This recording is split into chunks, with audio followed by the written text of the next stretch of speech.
नमस्कार। खेल से संबंधित जितने भी प्रश्न बनते हैं एग्ज़ाम्स में वो आपके दो वीडियो में कवर हो जाएंगे। एक रहा ये वीडियो, इसके बाद एक और वीडियो आएगा। दो वीडियो आप देख लीजिए। एक ये, इसमें 21 प्रश्न हैं। हालांकि अगर हम इसमें क्वेश्चन बनाना चाहेंगे तो 50 से प्लस क्वेश्चन बनेंगे, तो इसको आप देख लो। उसके बाद एक और वीडियो आएगा, वो देख लो। आपका स्पोर्ट्स से जितना भी प्रश्न बन सकता है करंट अफेयर में, वो सारा का सारा क्लियर हो जाएगा। और स्पोर्ट्स से एक प्रश्न ये आप पढ़िएगा तो यहाँ से एक प्रश्न जरूर आपको फंसेगा, एसएससी जो अभी होने वाले एग्ज़ाम्स हैं, ग्रुप डी एनटीपीसी, उसमें। तो चलिए स्टार्ट करते हैं। आइए देखते हैं पहला क्या है, देवधर ट्रॉफी। तो यहाँ से एक प्रश्न सबसे पहले ये बनता है कि देवधर ट्रॉफी किस खेल से संबंधित है? क्रिकेट से संबंधित है। इसमें जो विजेता थी इस बार की वो थी इंडिया बी, और जो उप विजेता थी ये थी इंडिया सी। इस तरीके के प्रश्न आपको एनटीपीसी एसएससी सीजीएल में देखने के लिए मिलेंगे। पिछली बार पूछा गया था देवधर ट्रॉफी की विजेता जो एक रणजी ट्रॉफी, ये सब जो होते हैं सारे पूछे जाते हैं, तो इसको ध्यान देना है आपको, ठीक है। फिर इस बार का जो विश्व कबड्डी कप 2019 का आयोजन कहाँ हुआ था? पंजाब में हुआ था, ठीक है, जिसमें भारत जो है वो विजेता रही थी और उप विजेता रही थी कनाडा की टीम। ओके, पंजाब में हुआ था। ध्यान देना है आपको। 2019 का कबड्डी का विश्व कप, ध्यान देंगे। कबड्डी का विश्व कप भी होता है, बहुतों को नहीं पता होगा, तो ये पंजाब में इस बार हुआ था, ठीक है। फिर 2023 का जो हॉकी विश्व कप है, हॉकी का जो वर्ल्ड कप है, वो भारत में खेला जाएगा 2023 का। ओके, ध्यान देंगे। उसके बाद है दीपक चहर, कुछ वन लाइनर भी है, उसको ध्यान देना है आपको। दीपक चहर T20 में हैट्रिक लेने वाले पहले क्रिकेटर बन गए हैं, ठीक है। T20 में हैट्रिक लेने वाले पहले भारतीय क्रिकेटर बन गए, ठीक है, देंगे आप। उसके बाद है हमारा एक नेक्स्ट है शेफाली वर्मा, अंतर्राष्ट्रीय क्रिकेट में अर्धशतक लगाने वाली यानी कि हाफ सेंचुरी 50 रन, ठीक है, पहली युवा भारतीय क्रिकेटर बन गई है। तो इंटरनेशनल क्रिकेट में, वुमेन क्रिकेट में 50 रन मारने के, 50 रन जो होते हैं उसको हम हाफ सेंचुरी कहते हैं, या हिंदी में अर्धशतक कहते हैं। वो स्कोर करने वाली पहली भारतीय महिला क्रिकेटर बनी है, ठीक है। उसके बाद है फुटबॉल प्लेयर लुका मैड्रिक, जो कि क्रोएशिया के खिलाड़ी हैं, ठीक है, क्रोएशिया के खिलाड़ी हैं। उनको गोल्डन फुट अवार्ड दिया गया है। ये बहुत इंपॉर्टेंट है, ये प्रश्न आपसे पूछा जाएगा पक्का, ये गारंटीड है आपसे। तो लुका मैड्रिक का नाम आपको याद रखना है। इन्हें गोल्डन फुट अवार्ड दिया गया है। किसके लिए? आप किस देश से खेलते हैं? क्रोएशिया से खेलते हैं और फुटबॉल के खिलाड़ी हैं। तो फुटबॉल में गोल्डन फुट, गोल्डन ग्लव, ये सारे अवार्ड दिए जाते हैं जब फीफा वर्ल्ड कप हो जाता है तो, ठीक है।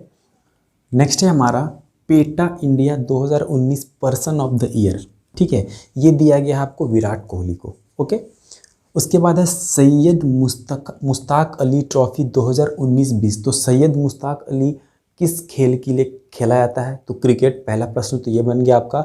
तो इस बार जो 2019-20 में सैयद मुश्ताक अली ट्रॉफी जो टूर्नामेंट हुई थी, उसमें जो विजेता थे वो थे कर्नाटक, और जो उप विजेता थे वो थे तमिलनाडु, ठीक है। तो जितने भी रीजनल लेवल पे जो स्पोर्ट्स होते हैं ना, जो ट्रॉफी होती है, रणजी ट्रॉफी, देवधर ट्रॉफी, ये सारे इंपॉर्टेंट हो जाते हैं। आपको यहाँ से प्रश्न देखने के लिए मिलेगा, प्रीवियस ईयर आप देख लीजिए, आपको समझ में आ जाएगा किस तरीके से प्रश्न बनता है। तो सैयद मुश्ताक अली ट्रॉफी 2019-20 जो क्रिकेट से संबंधित है, उसकी विजेता टीम है कर्नाटका और उप विजेता टीम है तमिलनाडु। उसके बाद है नेक्स्ट हमारा कि एशियाई तीरंदाजी चैंपियनशिप 2019 जो कि बैंकॉक में हुआ था, उसमें विजेता टीम थी भारत जिसने 13 पदक जीते थे, और उप विजेता टीम थी कनाडा जिसने 7 पदक जीते थे, ठीक है। उसके बाद sports person of the year इस बार का दिया गया है आपको रानी रामपाल, जो कि हॉकी टीम की कप्तान हैं। तो sports person of the year Rani Rampal को दिया गया है। रानी रामपाल का संबंध हॉकी से है। ICC women cricketer of the year, very important, इस बार का जो आईसीसी का women cricketer of the year है वो दिया गया है आपको एलिस पेरी को, जो कि ऑस्ट्रेलिया की खिलाड़ी हैं। तो एलिस पेरी का संबंध ऑस्ट्रेलिया से है और ये क्रिकेट खेलती है। इस बार का ICC women cricketer of the year इन्हें दिया गया है। तो ये हमारे एक पार्ट कवर हो गया। अब इधर हम आते हैं, आप पढ़ लीजिएगा, ये वीडियो आप देख लो खाली एक बार। उसके बाद जो है 1 नंबर आपको पक्का है कि मिल जाएगा, या फिर इसके अगले वाले जो डालूंगा वीडियो उसको भी आप देख लेना। तो ये 2 वीडियो आप कवर कर लेंगे। अगर हो सकता है ज़रूरत पड़े तो तीसरा वीडियो भी मैं आपके लिए लेके आऊँगा। तब तक के लिए आप इसको पढ़िए, यहाँ से आपके प्रश्न पक्का फंसेंगे। फिर देखते हैं हमारा जो नेक्स्ट है वह है कि कुलदीप यादव, ठीक है, अंतर्राष्ट्रीय क्रिकेट में 2 हैट्रिक लेने वाले पहले भारतीय बन गए हैं। तो एक तो है आपका दीपक चहर जो कि T20 में उन्होंने हैट्रिक लिया था, और एक अंतर्राष्ट्रीय क्रिकेट में मतलब कि 50-50 के ओवर में कुलदीप यादव 2 हैट्रिक, यानी कि इससे पहले भी वो एक बार हैट्रिक ले चुके थे, तो 2 हैट्रिक लेने वाले पहले भारतीय क्रिकेटर बन गए हैं। इससे पहले किसी भारतीय ने नहीं लिया था। तो कुलदीप यादव का संबंध किस खेल से है आपसे पूछा जा सकता है, क्रिकेट से है। ठीक है, ये तो सबको पता होगा। सॉरी दोस्तों, लाइट चली गई थी तो मुझे वीडियो बीच में रोकना पड़ गया था। तो चलिए हम बढ़ते हैं अपने नेक्स्ट पॉइंट पे, देखते हैं क्या है।